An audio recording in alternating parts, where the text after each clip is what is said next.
Hey guys, welcome to the MC Anime Podcast. We cover anime, geek culture, Japanese aesthetics, and Asian studies. We are a multi-fandom podcast, and you can expect to hear topics in your favorite hobby or fandom activity potentially. You can find MC Anime on Google Podcasts, Spotify, Apple Podcasts, and YouTube. Also, please check out mcanimepodcast.com, our website. Furthermore, stay tuned in for another episode.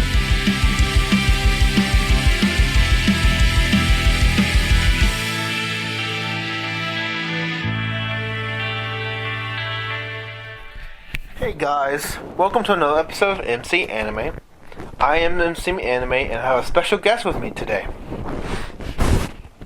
MC Anime, I'm so excited to be here. My name is Jeff Aiken. I'm the host of the Starfleet Leadership Academy, which teaches leadership development through the lens of Star Trek. You can find that anywhere you get podcasts, YouTube, anywhere else, or you can find me at jeffaiken.com. That's A-K-I-N. And I'm across all the social medias at Jeff T. Aiken. And I'm really excited that you invited me to be here today. Yeah, it's really exciting as well. So, through the lens of Star Trek, what does that mean, first of all? Well, I think, and I say this as an old white dude, right? But I think that when you have people teaching leadership, it's like always a white old dude wearing a stuffy suit with just these massive books, and it's so boring, and it's just the worst thing ever. And so I think you put a lens in front of things, right? I'm going to look at a thing in a certain way. I love Star Trek. I love it. It's the best thing ever. And so I try to take a thing I love so I can teach leadership, which is another thing I love, but teach it in a fun way that people can relate to, that makes sense. And it's not just some stuffy, boring dude telling you the 38 irrefutable laws of management theory, or some boring thing. I don't know. Star Trek keeps it fun, and I think a lot more relatable for most people out there. Yeah, I think for me, Star Trek has been one of the genres that, to me, Star Trek is better than Star Wars. Not because shots fired. That's right out of the gate, you're going. The reason why I connect with Star Trek more than Star Wars are more movie-based, while the Star Trek series have not only have the movie success, but also the TV show aspect as well. So the TV series dives more into what Star Trek is, and the mission, and everything a part of the universe applying to Star Trek. So they have more room to branch out the story building and how it incorporates different aspects of that genre for me. I agree, because you think about Star Wars, right? And so 3 movies is probably, 6 hours or whatever worth of content, One series of Star Trek is usually 7 seasons long. That's 150 hours in there, right? So you can just do a lot deeper dives. They can explore cooler things. And honestly, I think we're seeing some of that in Star Wars now that, Disney's making Star Wars for TV, and they're diving into some stuff a little better. But I think, people get mad, really mad on the Star Trek versus Star Wars thing.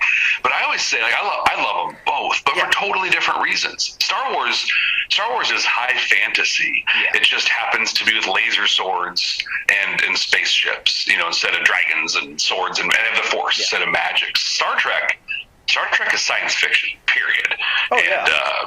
Totally different things. I think it's okay to love both of them. Yeah, I personally connect with Star Trek in a way that I didn't connect with Star Wars. I liked Star Wars. The fantasy was really nice, but it also had a lot of elements in story building, but also the likability of the characters. Also, they broke records when they launched the first episode, and they, have testaments to that and all that good jazz as well. Yeah, which is super cool. And I think, but I also, on the fantasy and sci-fi thing, I think they set out to do different things, right? Yeah. So Star Wars set out to be the space fantasy, space opera, all those kind of big, epic space thing where Star Trek was literally created. The whole they called it what would they call it? Wagon Train to the Stars. So it was almost like an old 50s TV Western sort of a thing, but done in space. And then Gene Roddenberry, when he did it, his intent was to paint a future, like a better future than what most of us are, especially in the late 60s, a better future than what people were experiencing. And then that's continued. We're in like 55 some odd years of Star Trek now, approaching 60 years of Star Trek, and that's still what it tries to do. It tries to paint a picture of a more hopeful and better future for everyone. Yeah, I think the inspiration, what Star Trek is, and the representation of bonding and team building, and how that we are not one, but we all are together, so we are united on that front. Yeah, and that's so much what led me to combining leadership and Star Trek. So what really happened was I'm a manager by trade. That's what I do, and I've done for well over 20 years now, which is horrifying to say. It's a long time. But I was in a meeting with this group a couple of years ago, and it was a terrible, terrible place to work. The culture was really bad, and I was brought in to try and help fix it. And we had the same meeting every day. We met for 2 hours and we talked about the exact same things. And 6 days in, I just had enough, and I was like, I want meetings like Captain Kirk has meetings. Issue, discussion, decision, action, boom, boom, boom, boom, boom. And I just wanted those things to happen, and I wanted us to function as a team. But what I like to say is that I walked into a meeting trying to be a leader, and one of my colleagues walked into the team carrying a jar of Star Trek. And when they came together, the peanut butter and the chocolate formed to make. They made the Starfleet Leadership Academy. Okay, so let's go through. You just mentioned it. The 3 or 4 branches of what is the model that you used from Star Trek that you wanted in the office. Yeah, so meetings, so for people, a lot of people work in places where they don't have to worry about meetings very much. I'm not going to lie, I'm envious of you. In my work that I do for my regular work, and then in my augment work, it's all meetings. All the time. And now in this COVID world, that means I sit and I stare at a laptop screen for 10 hours a day with this big light shining in my face all the time. And those meetings they're horrible. So it's 4 things that make up a great meeting, right? There's an issue, something that comes up. Then there's discussion. You get input from everyone on the team. Yeah. Then you make a decision. And that's the part that's really lacking. There's a lot of issues. Everybody's happy to talk about stuff, but then this is where the hump happens. You make a decision, and then finally you take action on that decision. So issue, discussion, decision, action. Okay, let me think of an example of this. So we'll just say I had to do a Discord meeting of server, Discord server leaders. So there was this team, 5 different servers coming together, including me. I was representative of another server. And they had a plan for it, but everything went a mess. They didn't like his approach and how he did it. He stayed to 1, 2, 3, 4. This is how we're going to do it. Now we're doing 1, we're going to do 2. Now if we decide 2, we're going to decide 3, and then 4. He organized it pretty good. But there's in between where he, as the tournament host, they wanted this big grand championship tournament. It failed to realize that the discussion aspect of step 2 wasn't done to go to step 3 for the decision, because he wanted step 3 for the voting, and the voting couldn't happen when the discussion was still happening.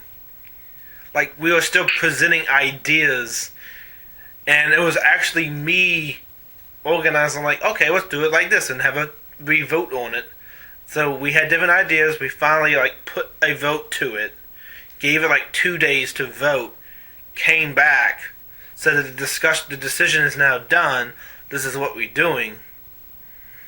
There was a lot of issues all over the place. That took more time. Right. The issues probably took... Actually, the issues took less than the discussion. The discussion was more than the issues. Okay. The discussion also had issues with inside.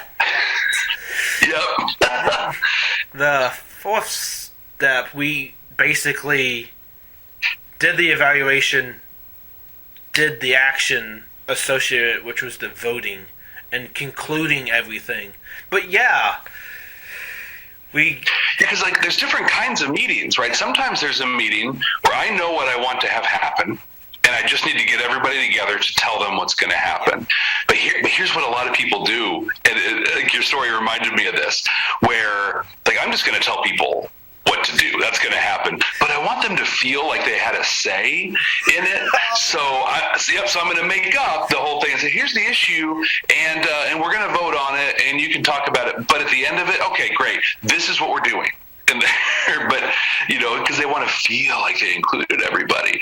But I think like when you have someone who knows how to run a meeting, and Captain Kirk, Captain Picard, there's no one better than those two. But here's the issue, and then we're having discussion and other issues come up, because that happens, right? You're like, cool, capture that. We're not talking about it now. We're talking about this thing. We'll talk about that later, right? That can be another thing.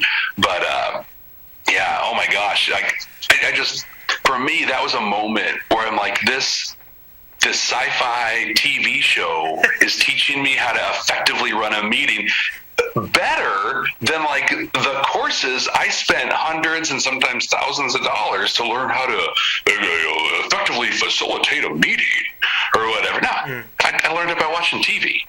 Yeah. Well, the funny thing is, like, I want to do like mass communications for like a major. Mm-hmm. One of the aspects is the production meeting. Like, everyone gets together and actually discussing what they want to do. They bring up all the issues. We need the releases for the property, the talent releases, the songwriting, the animation for the episode if you do an anime, the soundtrack, this person doing photography. We need to shoot the shots. How are we going to do it? And then the decision, the discussion happens. It's like, how do we make this idea, how do we shoot this in a way that's good? And then you go to the decision.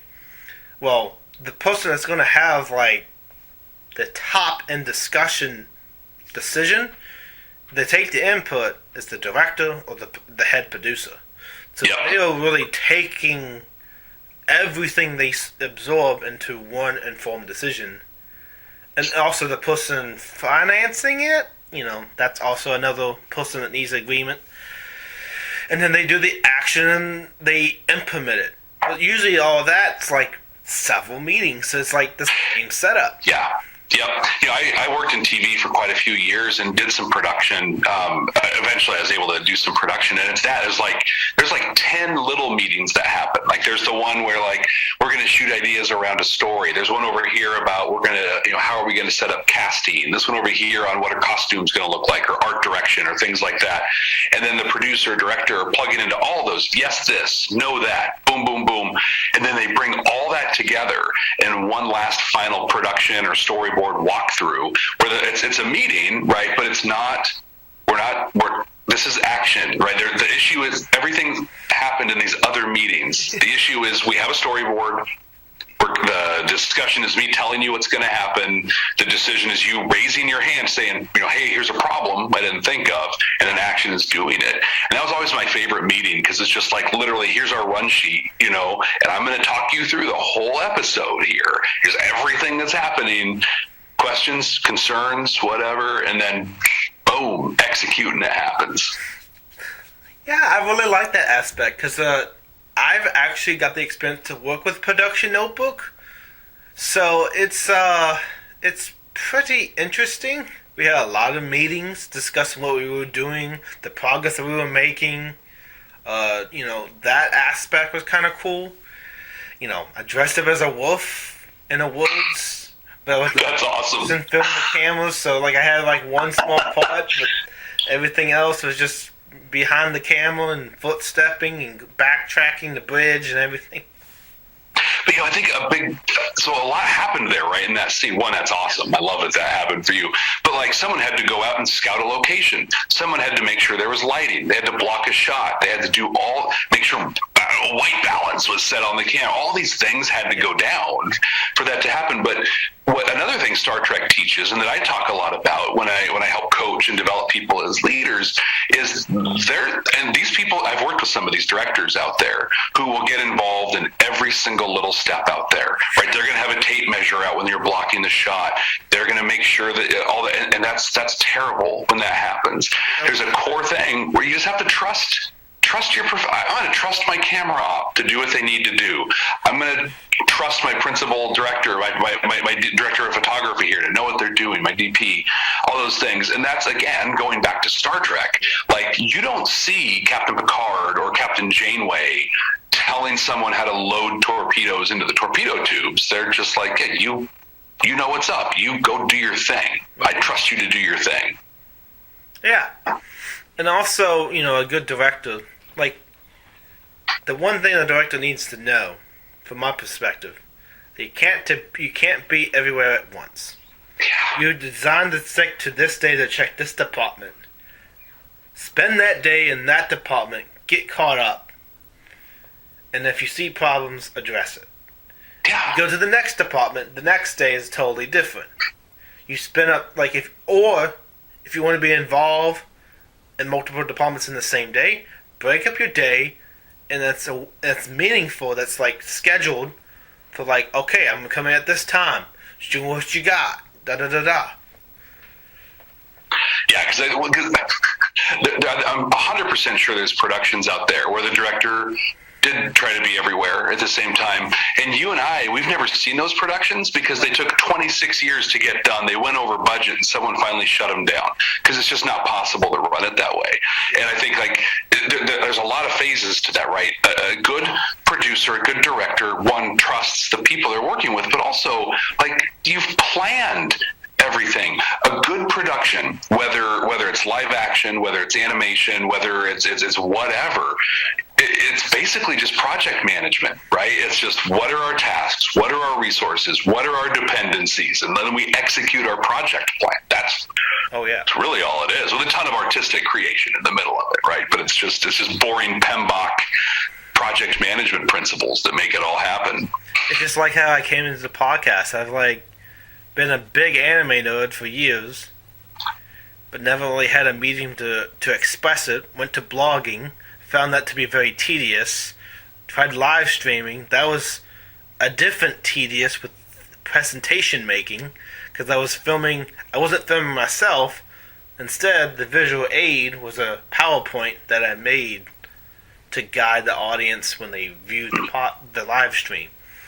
Then I gave that a break, and then missed what the live stream did for me. Went to podcasting. You know what I love about podcasting? I love it. I started podcasting when in the middle. That was my pandemic project. Hey, I don't have a commute anymore. I'm gonna try this out. But I think it's so effective because all the other mediums, they're great, right? People enjoy live streams. It's fine. Blogs, people read them all the time. But when you go back to the beginning of time, our caveman brains, or whatever, we were all about sitting around a fire and talking to each other, telling stories and going back and forth. And that's why I love a podcast. It's a way where I can sit here in my studio and I can tell my story. I can share some knowledge or whatever. And then we gather around the fireplace of Spotify, or whatever, and all listen to the thing together. And then because of the social media, we can then interact, I don't know. I just think podcasting is such a cool medium. Okay, yeah. It's a really niche community, and the people who listen to it, the retention rate is super high because the ones who are interested listened all the way through. Yep. Or at least halfway majority. Stuff like that. Well, I think what I do, I watch an episode of Star Trek, have a which is awesome. That's part of my job. I love that. But I watch an episode of Star Trek, and I'm like, okay, here's the thing. But on the podcast, I walk people through the episode, because there are over 820 episodes. I don't expect people to remember everything. And then I give a little bit of like my commentary on it, and then I break down the leadership lessons. I have one that recently released where I do this really deep dive into the 8 deadly wastes of lean management principles, which sounds so boring and stuff, but I get to tell it through Chief O'Brien's experiences on Deep Space Nine, which is cool. But it's like, my episodes are between about, on average, about half an hour long. I try to keep them really short, but no one's going to sit and listen or read a thing that's 30 minutes if it's boring, or whatever. And that's what's cool about podcasting. You can make it exciting and fun, and people do. They really engage. And then I love when I have an episode go out, and then like I have them they release while I'm still asleep, because I'm on the West Coast Pacific time.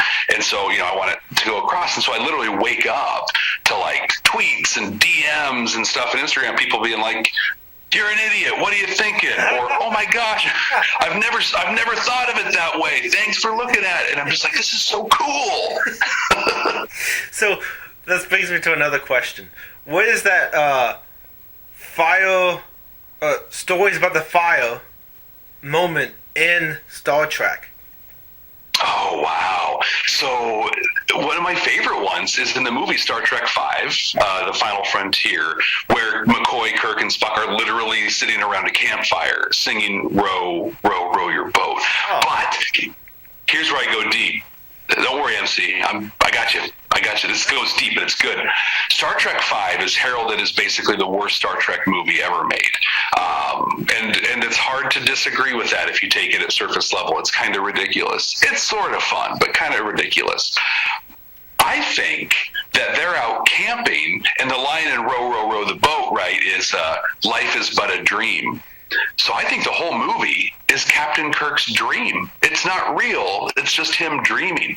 Now, I want people to go out and watch Star Trek V, and I want them to think of that. This is just Captain Kirk dreaming. And all of a sudden, it becomes like the greatest Star Trek movie. One of them, if not, yeah. True. Probably not the... I would imagine him thinking like that would be like, this is what he like. This is what the mind of this captain is like. And he's like, well, maybe it's not half bad, because it's maybe it's on the basis of someone's imagination coming to fruition.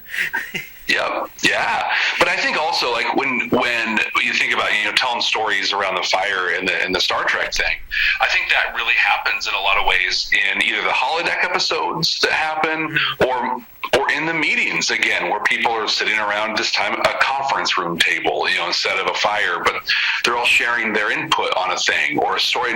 There's a terrible episode of Star Trek. There are a lot of terrible episodes of Star Trek. You don't make 820 episodes and knock them all out of the park. Yeah. But this one's infamous. First season, Next Generation, called Code of Honor. And it's blatantly racist and poorly written. Like there's a lot of not good.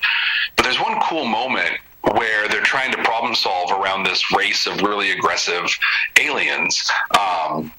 And they're all sitting around the table telling stories about like ancient Chinese dynasties and how that lines up with current diplomatic, relations in the world of Starfleet. And it's like just literally all these people kind of telling stories.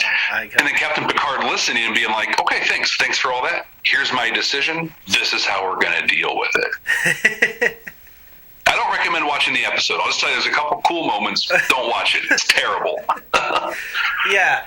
Mr. Jeff here says, save the pain to watch particular episode, and this is one of them. Yeah. I'll take that phaser blast for you. That's what I do. He's like super dramatic, and he went for the phaser blast. They blast him, but it's in slow motion, and he just gets blasted. No. Going slow in real time. So his feeling for pain is still in the moment. He feels everything, but it's prolonged because he's in slow motion. It just keeps going. He feels the same pain for longer. We're gonna do this at 300 frames per second. We're gonna see how you like that. I hate when they purposely slow it down so much. Like I get it from like if it's moving super fast, they have to speed it down so much. But like the slow down dramatic effect is so overused. Yeah. Oh. And so much of 90s Star Trek was shot digitally, and it wasn't great at that point, you know, and so when they slow it down, it's got all these artifacts, and it just looks really bad, and it's, ugh.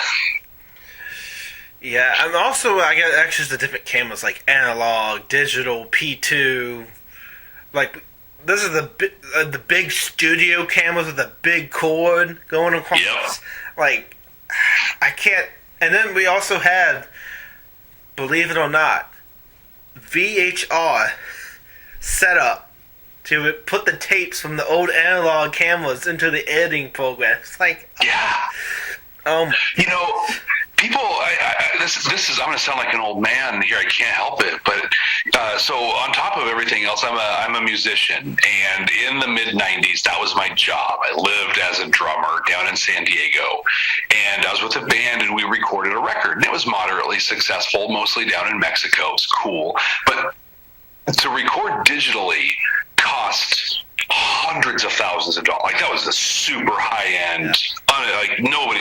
So we bought tape and we recorded on tape, and it didn't seem weird to me. That's just what it was. But like I can look back and I remember our engineer like literally splicing tape together and cutting stuff.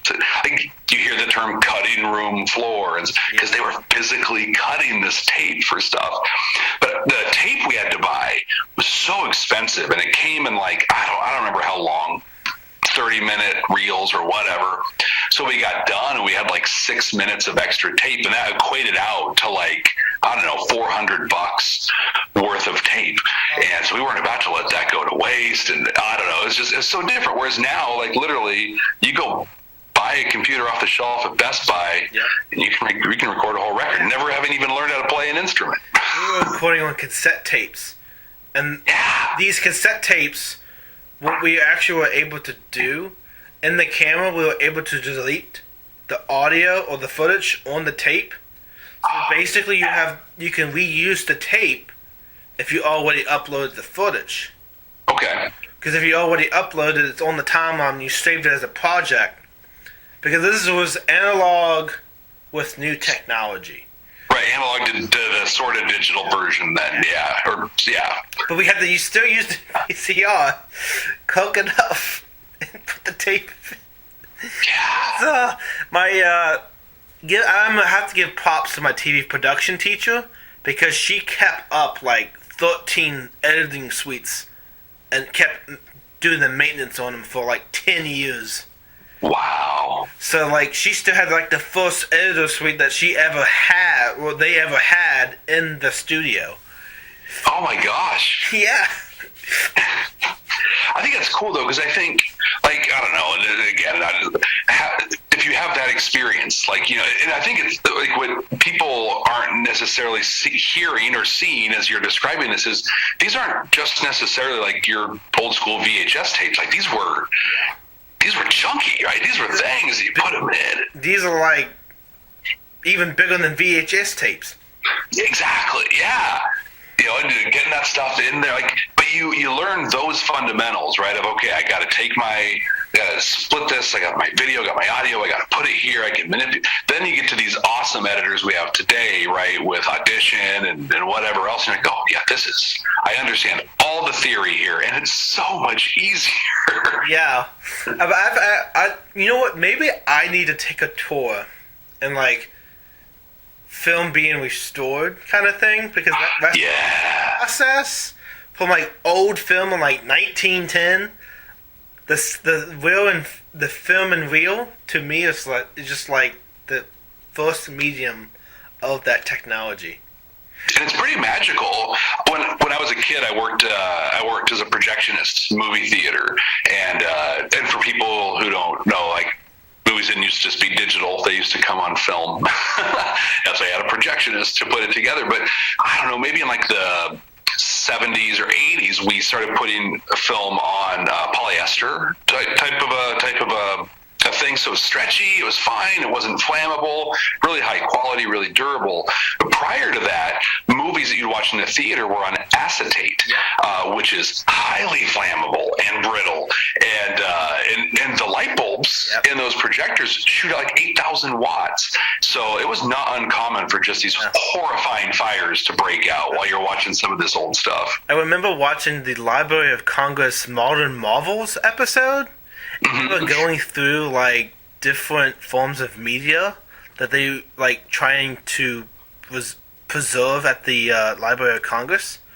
So they like we have this medium, we have the digital print, the physical print being digitally modified, and all these tapes. They find all these parts have to replace all these old converter type things to transform the media or the object. And one of those tapes was like, oh yeah, by the way, we had to keep these tapes in conditions that don't catch on fire. And we have a process in which if there's smoke, they'll put all the fire out and it'll only hit that object. Yep. So that everything's cold rooms and pursuing it, and they were in the process of converting everything to digital format on the internet. Yeah, it makes it accessible, makes it so you can save it. Well, yeah, I think too, like a lot of like that classic TV and stuff from the 80s and some of the 70s and stuff, the stuff where they shot it on either low quality film or they started shooting it digitally. Yeah. There's been real efforts to restore those, right? Mm-hmm. And it's like they did that with Star Trek: The Next Generation. Like they did a full restore of it, HD. They also did a restore of a lot of the original series Star Trek from the 60s. And they said what was interesting is just because of the technology of it, the stuff they did in the 60s was easier to work on than the Next Generation stuff they did in the 80s because they tried to like upgrade the tech or whatever in there. But I don't know, I just find it fascinating nowadays where we are actively trying to either restore old media, into things, or we're worst case remaking it, because there was way too much of that happening, I think, in TV. We're just going to remake this classic that was perfect before and call it Cowboy Bebop and see how that works live action. Excuse me. Did I say that out loud? I'm sorry. Cowboy Bebop wasn't bad as a live action series on Netflix. It was actually 6 out of 10 for me. It had good plot.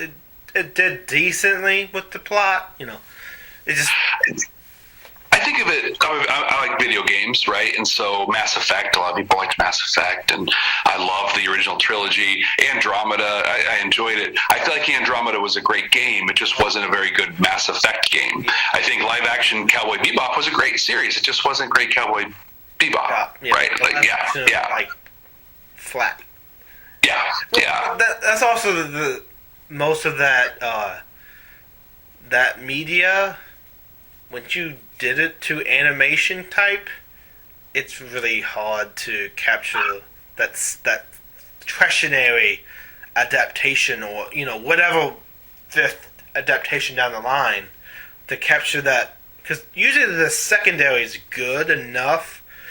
When you get to the other types of adaptations, it's really more difficult. Yeah. Well, you and your crew just had a really great episode recently about just kind of the history of anime and how the animation styles have evolved and grew. I really enjoyed that. But I thought about it in terms, so Star Trek has 3 animated series now. There's one from the 70s, and they have 2 in production right now. They're very different styles. But the one in the 70s was one of the studio was at Funimation or what? So just super low quality, super cheap, just run it through. And but like some of the backgrounds and the stuff and some of the set pieces they had are gorgeous. They're amazing. And they just have these like chunky, blocky, weird animation things that are awesome. They're awesome to look at. I think the visual appeals, live action and animation together are 2 different ball fields. Like, the creativity you can do in animation is more than what you can do in live action. But because of live action aspect, people connect with it a lot more. Sometimes has better success than an animation project is the simple fact that it's real people. Yeah. And that connection is very key into, like, Western society a lot more. Like, just pretty dominated by animation and manga. And then they have the live action. Doesn't do so well, but they were producing it for a Japanese audience. So, and there's also a smaller audience, so their demographic, they have a very tight budget, so you can't really expect, like, you can't expect the CGI in Hollywood. Right. So those special effects are very limited, but what they capture more than what the Western society captures is the acting. They sell the acting more because of the tight budget. And the director relationship with the co-workers is that you do this, you have no choice. You have no personal way to do it except the way I'm doing it. Because they have a big vision, they want to have everything flowing.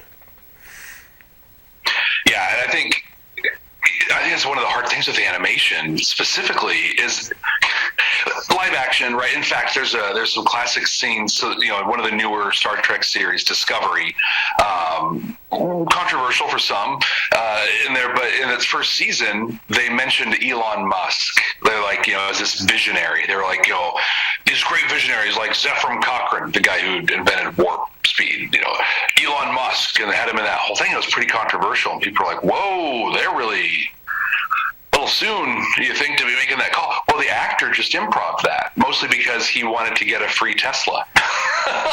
And he's like, hey, I threw this thing in there. But with animation, and especially, I think, anime that's done in multiple languages, no, these are the words you say. This is what it is. We can't afford to go in and resync anything. You say this, now, period. So it is like variations in dubbing that they do, but that's under the discretionary of the company. Where, like, animation comes in, they want to do the English dub, they have it subbed, but they bring it over the English dubbing. Well, there is some variation to changing, there's changing in the process of doing that. That's really under the decision of the licensing holder and whoever's in charge of the production to go away from that. Like, let's say the original, they said, I love you, and then they say, I really like you, let's spend more time together. Like, those two different things can be said, mean the same thing, but sometimes American society, or just Western in general, adds things in there.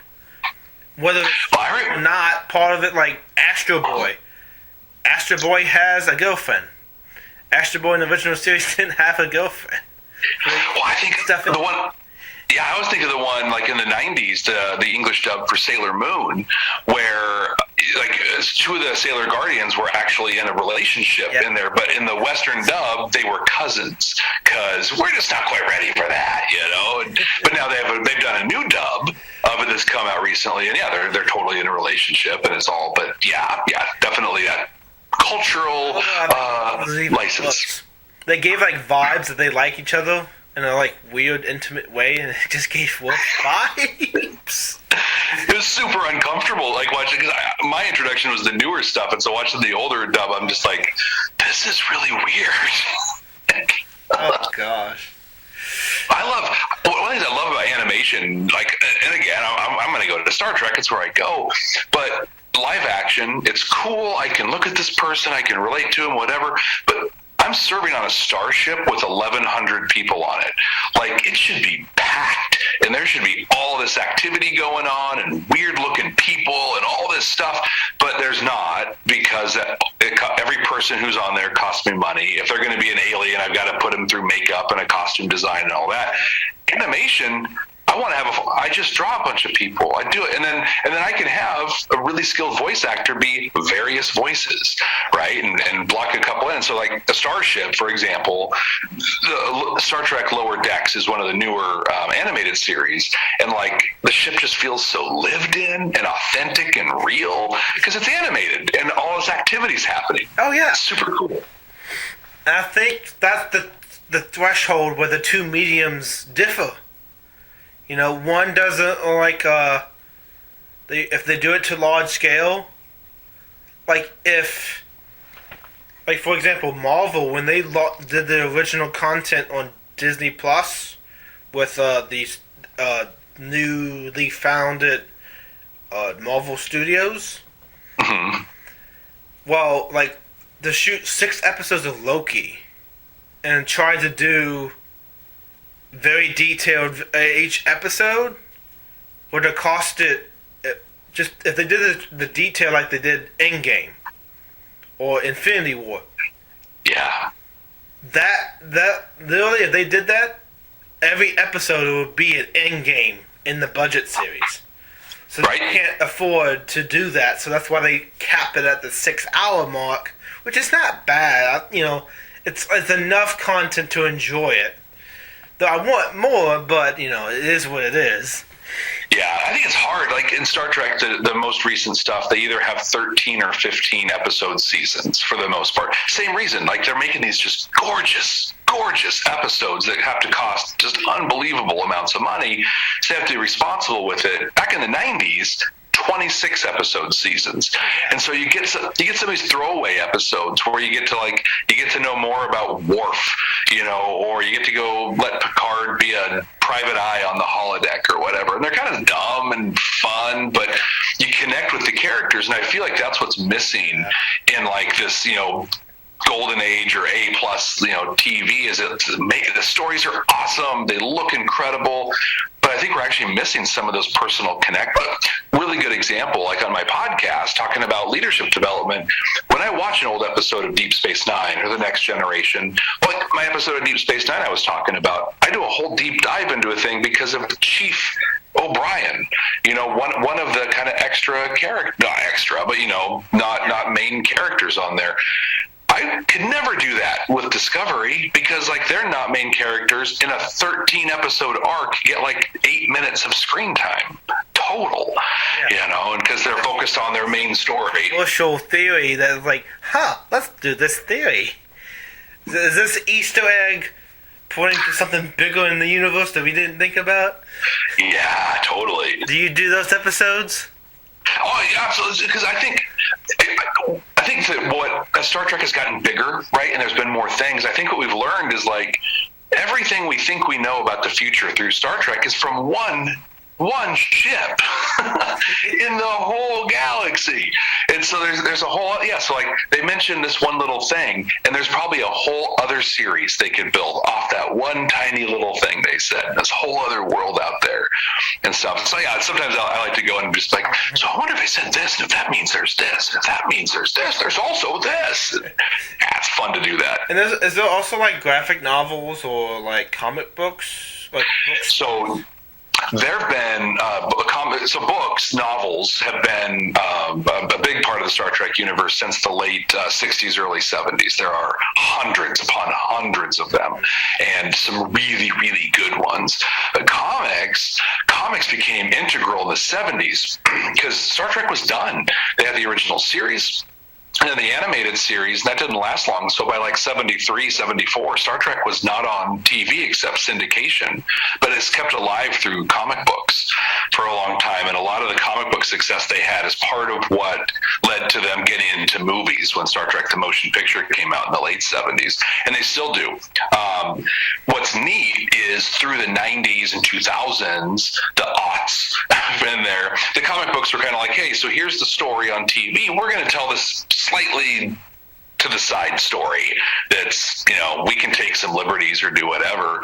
But what they're doing now is just so much more cohesive, is they're filling in some of those blanks where I don't get 26 episodes of a thing, but they're going to write a four issue comic arc on this side character who did a thing, which is it's a really cool way of utilizing all the different media. You know, you probably need to do it, like, once you reach to the, like, maximum point of episode-wise, I really think you need to do, like, a timeline of Star Trek, of all adaptations, of all the books. This movie is this, on this timeline, trying to, like, I don't know, that'd be, like, That sounds like a 3-part series to me. Right. Well, there's someone did an infographic of like 3 timelines. So like there's the prime timeline that we watch that's on TV and the movies. Then there's the mirror timeline, like those classic mirror episodes where Spock had a goatee, and like everybody was evil and stuff. And then they also have the 2000 Star Trek 2009 and Into Darkness and that timeline. So they kind of chart out what that looks like and stuff. And even just with those 3. It's super confusing. Because I saw someone who did the DC Animated Universe timeline. Oh, wow. I think Wow. Power, and I was like, okay.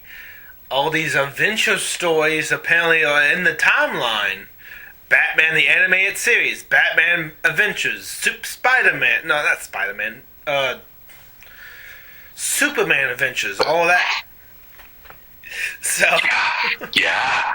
Well, growing up, like I was always a Marvel kid when I grew up, and collected all those. And so when I was collecting, we had the Amazing Spider-Man and we had the Spectacular Spider-Man, and they were totally different, but they were both Spider-Man. And we didn't. I don't think pop culture had we weren't mature enough yet, to understand kind of the Infinite Earths theory of DC or whatever. It was just kind of like, whoa, this is really confusing. But we had people who loved Amazing, people who love the spec, and then on the DC side, there was Batman, there was Dark Knight, there was Detective. There were 3 or 4 different actively written Batman comics at the same time, all different timelines, all different genres, and it was confusing. Oh yeah, it can be confusing. Comics have, let's just say, DC and Marvel. DC is really known for the reboots. 7+, where Marvel has 4 or 5 major reboots. So people get mad at that with the DC, or they just keep using some filler to explain this reboot, and it's Yeah, and in Marvel's defense, a lot of the reboots are pretty modern age things. I remember oh my gosh, when the X-Men movies were coming out back in the early 2000s, they were just garbage. I kind of checked out of the world a little. That really turned me off to a lot of the world. And then a lot happened, and then Iron Man came out, right? And we're heading towards stuff, and I was like, oh my gosh, no, there were 2.5 resets between this moment and this. Whereas DC, back in the 80s, they were rebooting and had the different Earths. That was part of what DC was we're going to have 6 different storylines in 7 different worlds with 8 different characters, and that's just what we do. It's your problem if you can't figure this out. At least we're lucky that Star Trek doesn't have a reboot, necessarily. Do they have? I know. Well, the 2009 movies, the J.J. Abrams, the Kelvinverse, are kind of a reboot, but they're a reboot in a way that explains it in a Star Trek manner, right? They're in a wormhole, and now in the future. Yeah, with red matter. So yeah, they blow up a thing and whatever, and it's Star Trek-y, right? This one little thing happened which causes a splinter in time that goes across, and I don't know. I like how they did it. I enjoy those new movies quite a bit. I'm disappointed. I don't think there's going to be more of them. I'm disappointed, but also, it was fun, and it's a thing you can do in the Star Trek universe. It fits the rules, Well, yeah, and I think the continuity of Star Trek is pretty successful too. Yeah, it's they explain it well enough that people can follow along. They don't have to go back. It's what did I just miss? Yeah, there's the rules are easy, right? And I think they establish canon or whatever. And if you're an uber geek like me, you get into that stuff and you get into the details. But you don't have to. And I think one of the things I like about especially modern Star Trek is they know what they are, and so one of the new series they have, an animated series, is called Star Trek Prodigy. It's actually airing on Nickelodeon, and it's aimed at really young kids, and it's a kids show with some Star Trek stories. And the first couple episodes, there's a whole part of an episode where they're playing with the transporter, trying to figure out what it is, but it's all a mechanism so that if I'm a 5-year-old kid today, I don't have to go watch 80 hours of Captain Kirk from a 1960s TV show to know what a transporter is. Like, I can show you with a cool Nickelodeon cartoon what that is. Are you gonna dive into that? Have discussions about that? So I don't know about that one. So right now, it's so hard, right? Because I think there was a moment where, like, after Star Trek Beyond, the movie aired, there was like, and that was like, what, 2014, I think. They're like, okay, Star Trek is done. Like, this is the body of work of Star Trek. And I'm going to dive in and I can look at things in their entirety. And then Discovery came out in 2016, 2017. And now, like, in the middle of this year, there will be 5 brand new Star Trek episodes all airing at like within the same time. They're making so much more Star Trek. And some of it, Discovery, Lower Decks, those are in my random episode generator to pull out and review in the podcast. But Star Trek Picard is not. I'm not going to look at that one in my podcast. It's an adventure story or whatever. It's not an examination of leadership in there. And it's also hard with the newer TV because with Star Trek, you can literally go on to Netflix or whatever and be like, I'm going to watch that episode. Cool. That was fun. With the new stuff, like, you have to watch it in order and because it's all part of a bigger story and the episodes don't stand on their own. It's just a different product. And it's made it challenging for my podcast format. I think you can do all the Star Trek series and find one little lesson. Even the Prodigies on Nickelodeon, you can find stuff there too.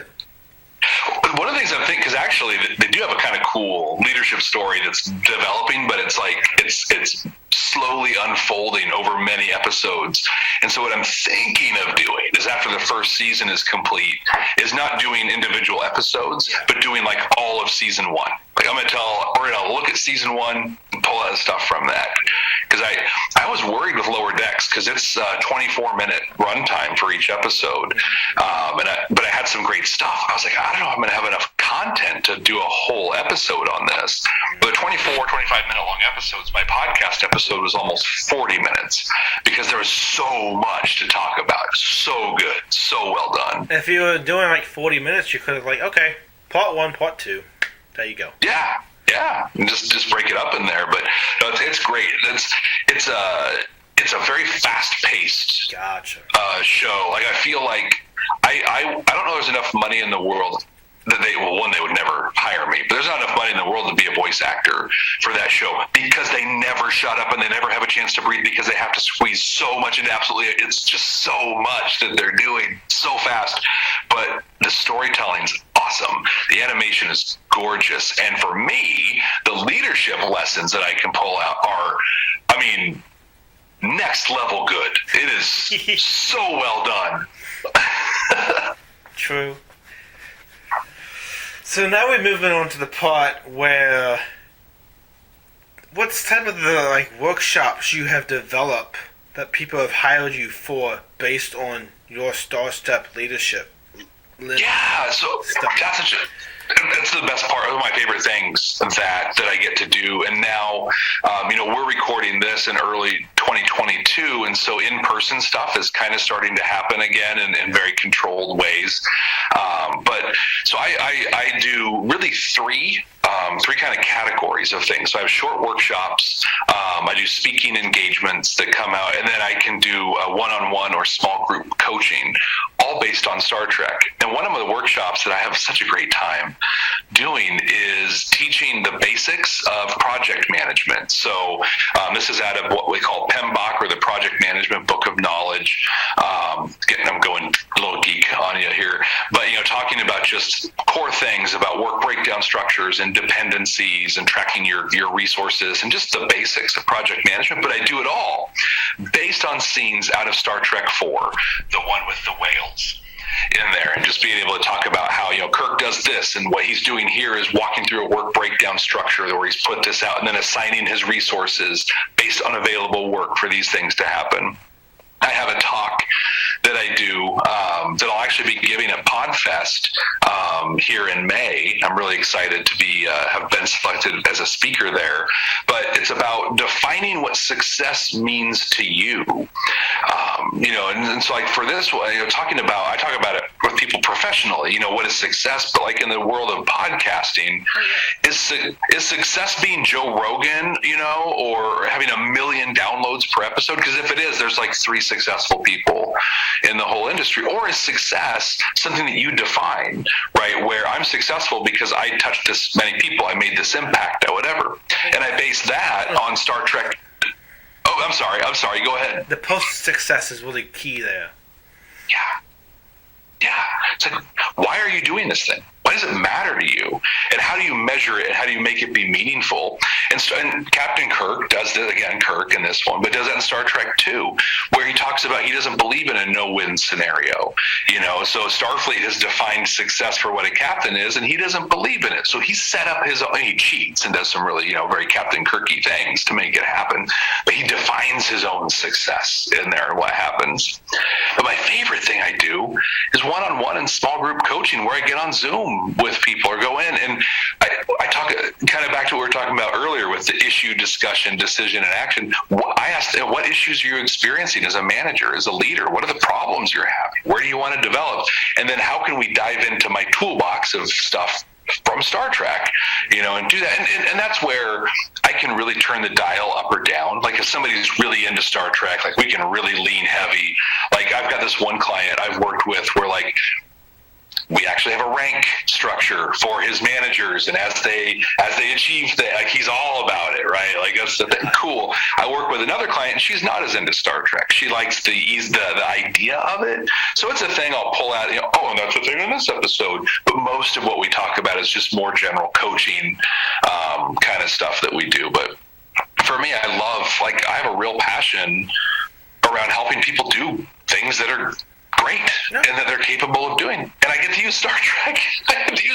To help make it happen. Yeah, I feel like with me, I'm so easy to talk to. I can just bounce on different subjects, and I want to be like maybe a consultant one day. I don't know. Maybe I'll be an idea generation. That's what I kind of like. I like bouncing ideas, talking about it, talking about how we're going to achieve it. If we do decide on this, what's the money going to look like? You need to finance this if you need this. Like I really like that kind of stuff. So it just comes really free to me. Yeah, that's a great skill. And I worked when I was working in television. I worked with the marketing people quite a bit, and with one company I was actually their chief of marketing, which I was not qualified to be at the time, but I figured it out really quick. But it's that, right? It's learning how to ask questions. It's learning how to encourage people to think, innovatively and differently. And the cool thing is when you dive into it, there's tools that can help with that. You can look and learn how to do an affinity diagram through brainstorming, or utilize a fishbone diagram to break stuff out, and just these models and stuff that are there that again I get to talk about through Star Trek, which is cool.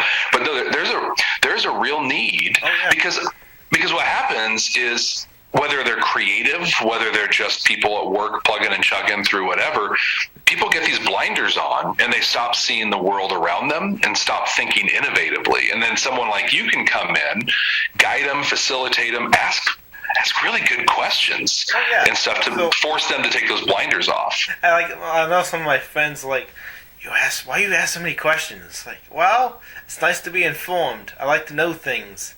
If I'm you, I like to be informed of things in your life.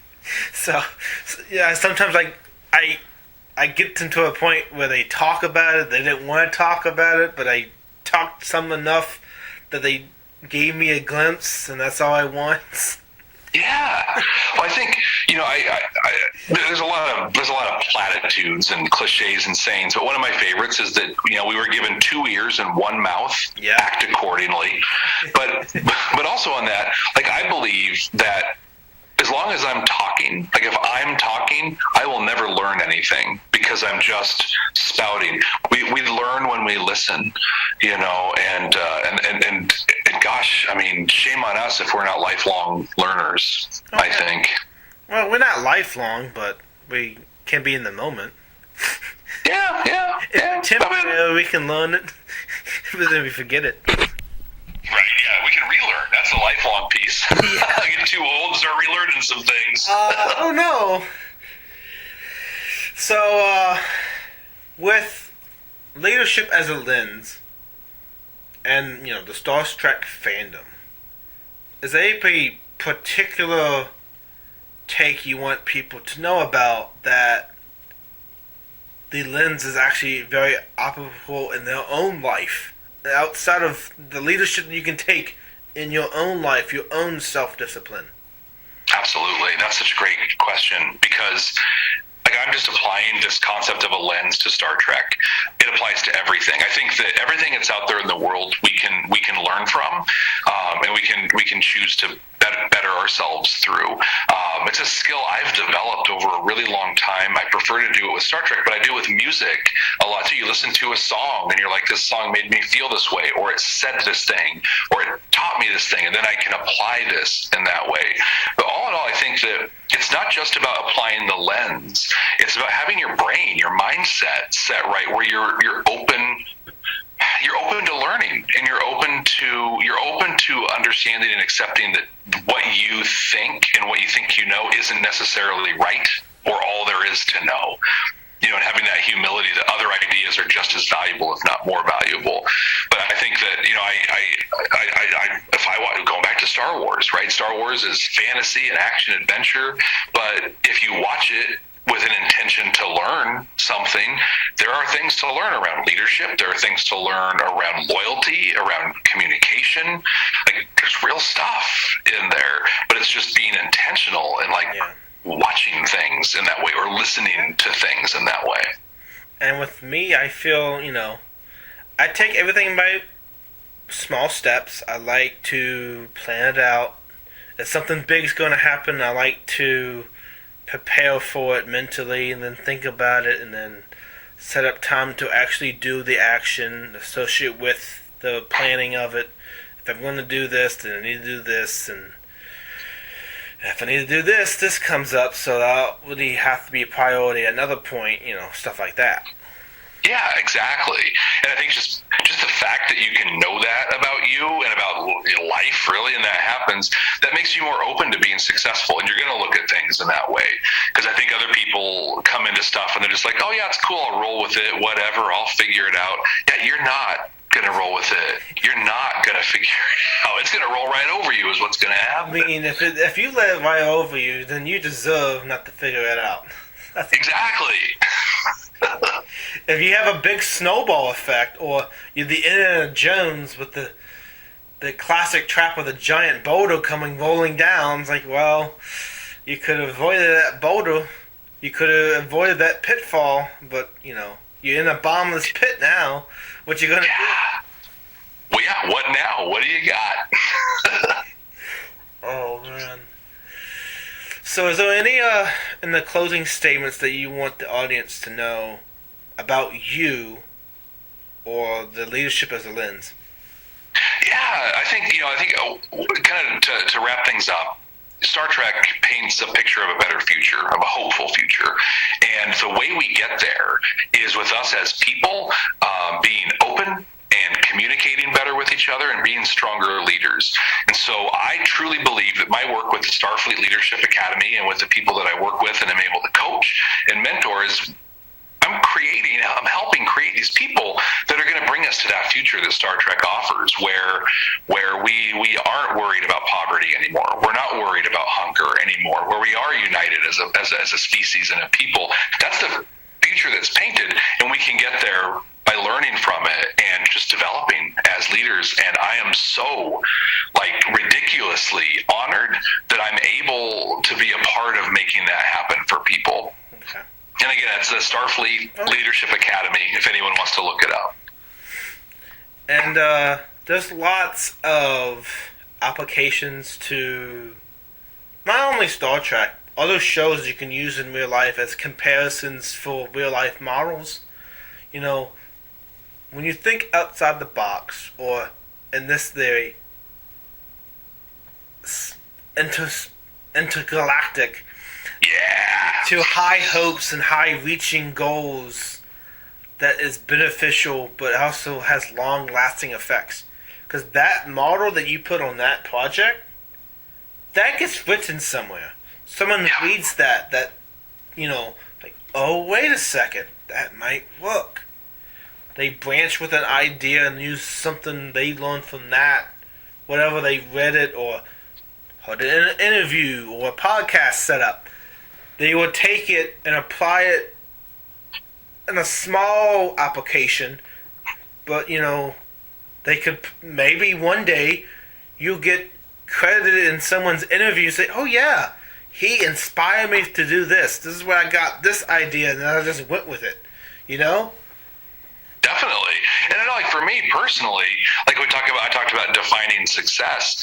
Like, if no one ever credited me or said my name ever, that's fine. As long as they're helping make the world a better place. Like, that's my success, right? That someone goes out and does something kind to someone, helps someone do something they didn't think they were capable of doing. Like, those are the things that just, oh my gosh, it's so exciting. It's the coolest thing ever to be able to be a part of. Oh, yeah. And, if you feel like you're a business owner and need some leadership, Jeff is your guy. He'll help you out. He'll put you in the right direction, blow your mind, maybe fill your mind for Star Trek if you're not careful and how you want to approach it. But his passion and his leadership is very keen, and we've seen it on this episode of who he is, what he represents, and how he became to be the Star Trek guru of space. I love it. Thank you. MC Anime has been a blast, and I really appreciate you inviting me onto your show. Thank you so much for this opportunity. You're welcome. And one last thing. What is the social media that you're mostly on? And of course, the website you mentioned earlier, but you can also mention it again. Right, yeah, so JeffAiken.com to catch me on everything, but Twitter and Instagram are the best to find me there, and I'm at Jeff T. Aiken on both of those. Okay, you heard it straight from the source. Thank you so much. Thanks. Live long and prosper. Yes. This concludes another episode of MC Anime Podcast. MC Anime Podcast is available on podcast directories like Google Podcasts, Apple Podcasts, Spotify, iHeartRadio, and YouTube. We also have our website at mcanimepodcast.com. If you want to directly support us, then follow Patreon blog MC Anime. Finally, if you want services for hire, then we're available on Fiverr for audio and video production, graphic design, idea consulting, and blog and article writing.